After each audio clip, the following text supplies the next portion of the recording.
आज चाहिँ भाइ र म भएर मेरो कान्छो छोरा र म भएर इँटा बोरामा बोकेर लान खोजेको तर बोरा नभेटेको कारणले गर्दाखेरि तौलीमै इँटा बोक्न आँटेको छौँ। यो चाहिँ धेरै फेसिलिटी भएर जस्तो भएको है। ल बोकौँ, लेट्स गो।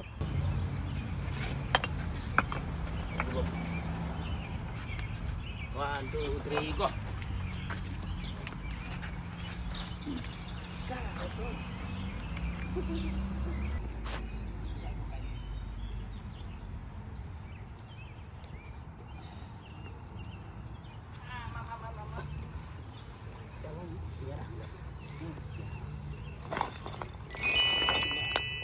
अब नेक्स्ट ल्याएको गर फाइनली सिद्धियो इँटा ल्याइसक्यो। अब गाह्रो लगाउन चाहिँ अब कहिले भ्याउँछ हो।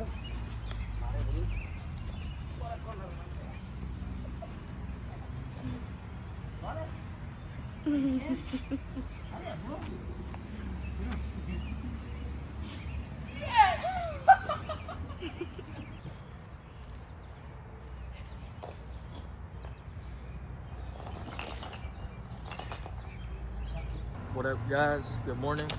Good morning. Yesterday, you could show the bricks there. We gathered the bricks. Now we're about to make the garden. Yep, for my dad. So yeah. ल आज चाहिँ अब हामी बाउ छोरा भएर यहाँनिर हिजो इँटा बोकिसकेका छौँ अनि यहाँको यो सानो करेसाबारी बनाउने विचार गरेका छौँ। यो करेसाबारी चाहिँ यस्तो छ, अब बनाइसकेपछि कस्तो हुन्छ हेरौँ है त।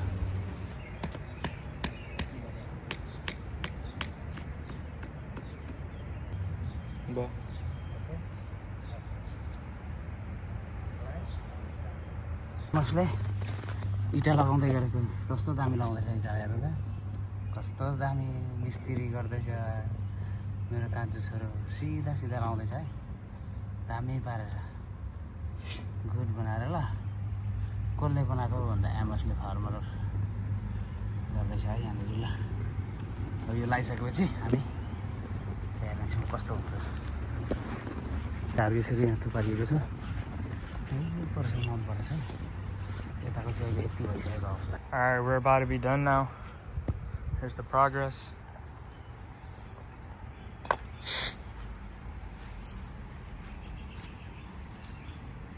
Put the string to make sure it's straight on the wooden thing here. String here so it's straight and everything goes all the way down. And yeah.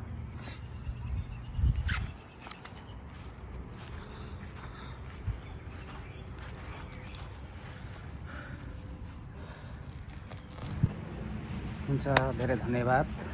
आजको यो करेसाबारी बनाउने क्रम चाहिँ यतिमै राखिएको छ। यो चाहिँ हामीले बाउ छोरा भएर मेरो कान्छो छोरा एमएस अनि म भएर यो यस्तो 3 कुनाति लगाइसक्यौँ। यता चाहिँ अलिकति इँटाले पुगेन, त्यो भएको कारणले यति मात्रै बनायो आजको लागि चाहिँ। विशेष परमेश्वरलाई धेरै धन्यवाद, यति यो काम गर्नको निम्ति सहायता पुर्याइदिनु भयो। परमेश्वर बिना चाहिँ हामी केही पनि गर्न सक्दैनौँ। जब जब हाम्रो साथमा परमेश्वर हुनुहुन्छ भने चाहिँ जहिले पनि परमेश्वरले माथि उछाल्नुहुन्छ अनि परमेश्वरको योजना परमेश्वरको इच्छा जहिले पनि हाम्रो साथमा हुनुहुन्छ। परमप्रभु परमेश्वरलाई धेरै धन्यवाद चढाउँछु अनि साथसाथै मेरो छोरा कान्छो छोरालाई पनि धेरै धन्यवाद दिन्छु, किनभने आज उसले गर्दा नि यो सबै कामहरू गर्न उसले धेरै सहायता पुर्याएको छ मलाई।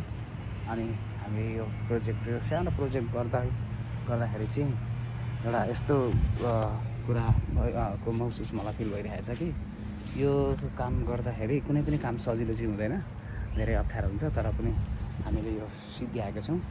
अहिले चाहिँ यो यस्तो भइसकेको छ। म यो देखाउँदैछु है त।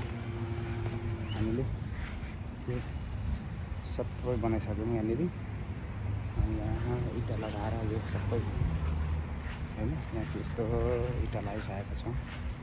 यहाँ ओल्ला छेदेखि पल्ला छेसम्म सबै इँटा लगाएर सिधा बनाएका छौँ। अब यो करेसाबारीको मकैहरू गोड्नु पर्ने छ। यो गोड्नको लागि चाहिँ अब अलिक यहाँ पुरा हिलो भइरहेको छ अनि यो हिलो भएको कारणले गर्दाखेरि अहिले गोड्न मिलेन।